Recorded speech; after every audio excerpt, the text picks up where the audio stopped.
दोस्तों, आज हम आपको बताएंगे सकट चौथ व्रत 2024 कब है, इसका शुभ मुहूर्त कब है, चंद्रोदय का क्या समय है और इसकी पूजा विधि क्या है। आज इस वीडियो में हम आपको बताएंगे।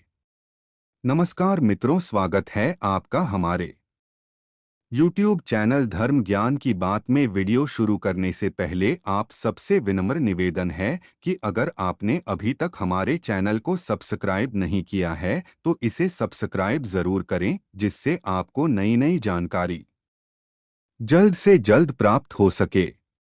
पंचांग के अनुसार माघ माह के कृष्ण पक्ष की चतुर्थी को संकट चौथ के नाम से जाना जाता है। इसे कई नाम से जाना जाता है, जैसे संकष्टी चतुर्थी, लंबोदर संकष्टी चतुर्थी, तिलकुट चौथ, माही चौथ, तिल चौथ इत्यादि नाम से जाना जाता है।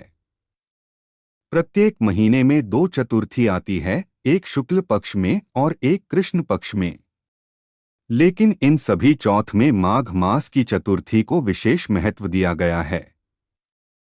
इस दिन श्री गणेश जी की पूजा होती है और उनके साथ साथ शिव पार्वती पूजन, कार्तिकेय पूजन और चंद्रदेव का भी पूजन किया जाता है।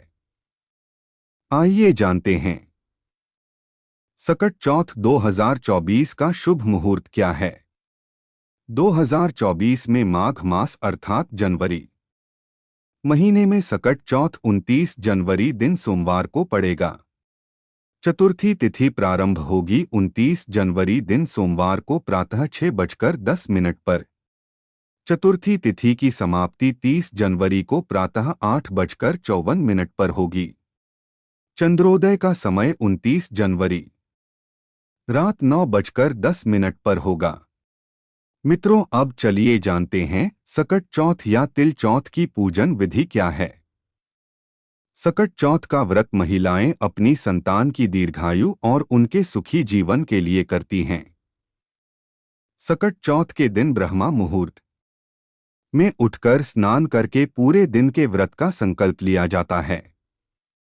पूरे दिन निराहार रहकर के संपूर्ण रूप से शिव परिवार का पूजन किया जाता है। सबसे पहले एक चौक पर मिट्टी से बने गणेश जी की प्रतिमा को स्थापित करें और उस प्रतिमा का पूर्ण रूप से श्रृंगार करें।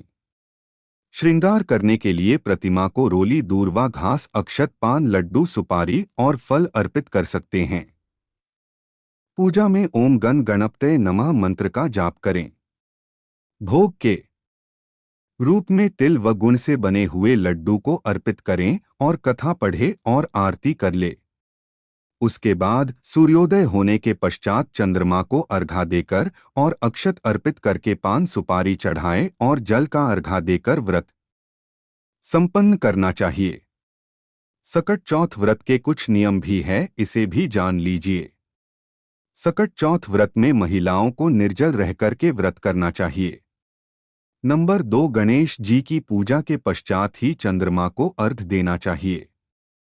चतुर्थी के दिन काले रंग के वस्त्रों का उपयोग नहीं करना चाहिए। चंद्रमा को अर्घा देते समय जल पैरों पर नहीं गिरना चाहिए। कोशिश यही करें कि इससे बचे रहें। इससे बचने के लिए एक उपाय यह भी कर सकते हैं कि किसी हरे भरे पेड़ पौधों की जड़ में जल को अर्पित करना चाहिए। इस दिन तिल का बहुत महत्व है, इसलिए इस दिन तिलकुट का भोग लगाना अत्यंत ही शुभ माना जाता है। सकट चतुर्थी के दिन गणेश जी की खंडित प्रतिमा की स्थापना अथवा पूजा नहीं करनी चाहिए। धार्मिक मान्यता के अनुसार पूजा में भगवान गणेश जी को तुलसी दल या केतकी के फूल को नहीं चढ़ाना चाहिए। मित्र, अब संकट चौथ व्रत से जुड़ी हुई पौराणिक कथा सुनते हैं। पौराणिक समय की बात है। एक बार देवता संकट में पड़ गए और भगवान शिव के पास अपनी समस्या के निवारण के लिए गए। तब भगवान शिव ने अपने पुत्रों से पूछा कि तुम दोनों में से कौन वह वीर बलशाली है जो देवताओं के कष्ट को दूर कर सकता है। तब कार्तिकेय ने स्वयं को देवताओं का सेनापति प्रमाणित करते हुए देवताओं की रक्षा करने को कहा, अपने अधिकार को सिद्ध किया। इसके बाद भगवान शिव ने गणेश जी से पूछा तो गणेश जी ने कहा, कि मुझे सेनापति बनने की कोई लालसा नहीं है। मैं बिना सेनापति बने ही देवताओं के कष्टों को दूर कर सकता हूँ। इस पर भगवान भोलेनाथ ने अपने दोनों पुत्रों को पृथ्वी की परिक्रमा करने के लिए कहा और कहा कि जो भी पृथ्वी की पूरी परिक्रमा कर लेगा वही वीर घोषित किया जाएगा। यह सुनकर के कार्तिकेय पृथ्वी की परिक्रमा करने निकल गए, लेकिन गणेश जी अपने माता पिता की साथ परिक्रमा करते हुए कहा कि माता पिता में ही सारे तीर्थ और परिक्रमण निहित है। गणेश जी की इस बात को सुनकर के सभी देवी देवता उनके आगे नतमस्तक हो गए और गणेश जी की प्रशंसा करते हुए उन्हें आशीर्वाद दिया कि प्रत्येक कार्य से पहले गणेश जी की पूजा होगी और इसके बाद भोलेनाथ जी की आज्ञा से गणेश जी ने देवताओं की संकट को दूर कर दिया। मित्रों, अगर हमारे द्वारा दी गई यह जानकारी और कहानी आपको अच्छी लगी हो तो हमारे चैनल धर्म ज्ञान की बात को सब्सक्राइब करें और बेल आइकन प्रेस करें और अपने मित्रों को भी ज़्यादा से ज़्यादा शेयर करें।